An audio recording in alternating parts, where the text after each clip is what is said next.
오늘은 정말 하이라이트, 이 메쉬의 종류를 한번 우리가 분석해 보도록 하겠습니다. 이게 사실은 이 과학자들을 위한 세션이 될 수도 있습니다. 이 메쉬라는 게 보시면 그냥 3D 프린팅으로 하면 되겠지. 예, 그럴 수 있습니다. 하지만 분자량과 프린팅하는 방식에 따라 힘을 받을 수 없는 메쉬로 되는 경우가 꽤 있습니다. 이 메쉬는 사실은 과학기술의 결정체라고 할 정도로 굉장히 잘 만들어진 메쉬입니다. 이제 회사별로 제가 한번 분석해 보도록 하겠습니다.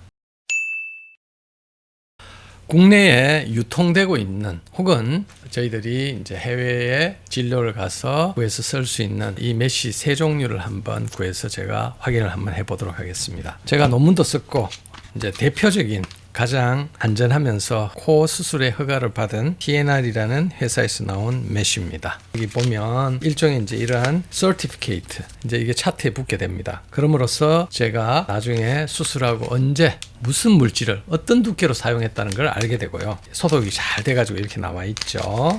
감마레이로 소독을 한 걸로 알고 있습니다. 단순하게 뭐 열로 소독하는 이런 형태는 아니고요. PCL이 열에 약하긴 해요. 한 60도 정도에서 일부 녹기 시작을 하는데 우리 몸이 60도까지 견딜 수는 없겠죠. 그러니까 안심하셔도 되고요. 정말 말랑말랑하고 조직 안에 들어갔을 때 다른 쪽에서 세포가 쳐들어온다면 너무나 좋은 결과를 얻을 수가 있다라는 겁니다. 자, 이게 이제 대표적인 가장 파퓰러하고 우리 몸에 들어갔을 때 특히 경험상 제가 논문에도 나왔지만은 실제로 감염에 굉장히 강해요. 다른 어떤 고용물보다 감염률이 거의 극소량이라고 할 정도로 적습니다. 그래서 지금 현재는 의사 선생님들이 굉장히 선호하죠. 단성이 좋죠.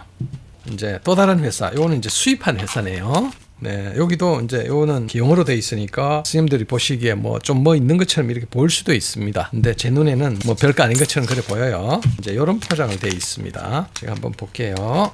이건 좀 큽니다. 자, 제가 한번 잘라볼게요. 면접 촬영한 구조를 한번 보도록 하겠습니다. 최대한 크게 이렇게 보면 국내 회사, 첨단 기업에서 만든 거하고는 사실은 조금 다르죠. 이제 두께는 말할 것도 없고 뭔가 이렇게 다르죠. 그냥 이렇게 봤을 때는 비슷해 보이지만 단순하게 두께가 다른 게 아니고 이 구조가 다르죠. 이 방법은 3D 프린팅을 할 때 아예 처음부터 코 수술에 맞게끔 디자인돼서 나온 거고요. 이것도 마찬가지일 겁니다. 보시면 뭔가 프레자일, 조금 이렇게 말랑말랑하긴 하지만 이 부분이 이제 부서집니다. 왜 부서질까요? 제가 아는 과학적인 지식의 범위 내에서는 사실은 이제 아마 이 PCL과 이 PCL의 분자량이 다를 겁니다. 그냥 봐서는 아주 딱딱하게 되어 있는데 분자량이 아주 높으면서 이 말랑말랑함을 유지한다는 건 상당히 힘듭니다. 그럼 분자량을 적게 하면 어떻게 되느냐?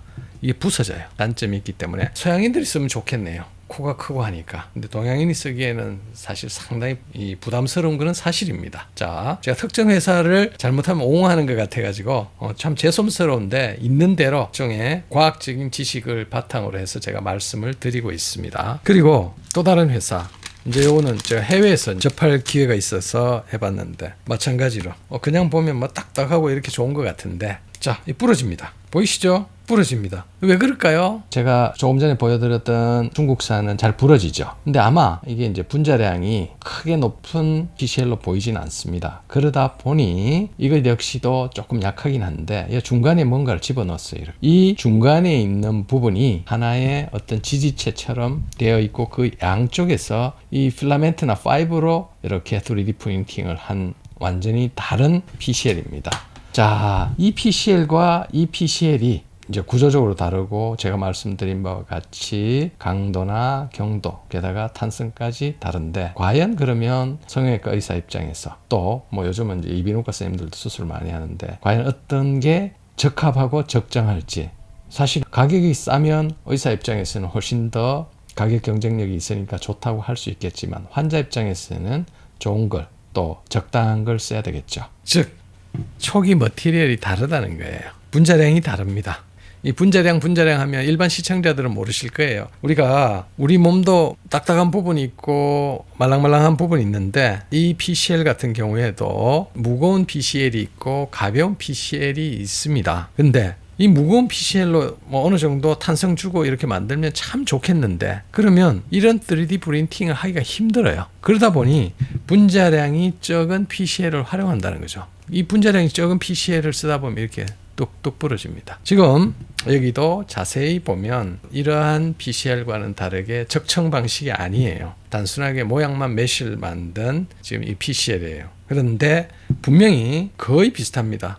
또 아마 부러질 텐데 한쪽은 제가 처음에 자른 부분 있죠. 자른 부분이 이제 일종의 한 겹 더 코팅이 된 것 같아요. 이제 그런 단점을 개선했죠. 이 부분은 뭐 개선해가지고 어느 정도 탄성, 인장력 이런 강도 잘 유지하는데 상당히 두껍습니다.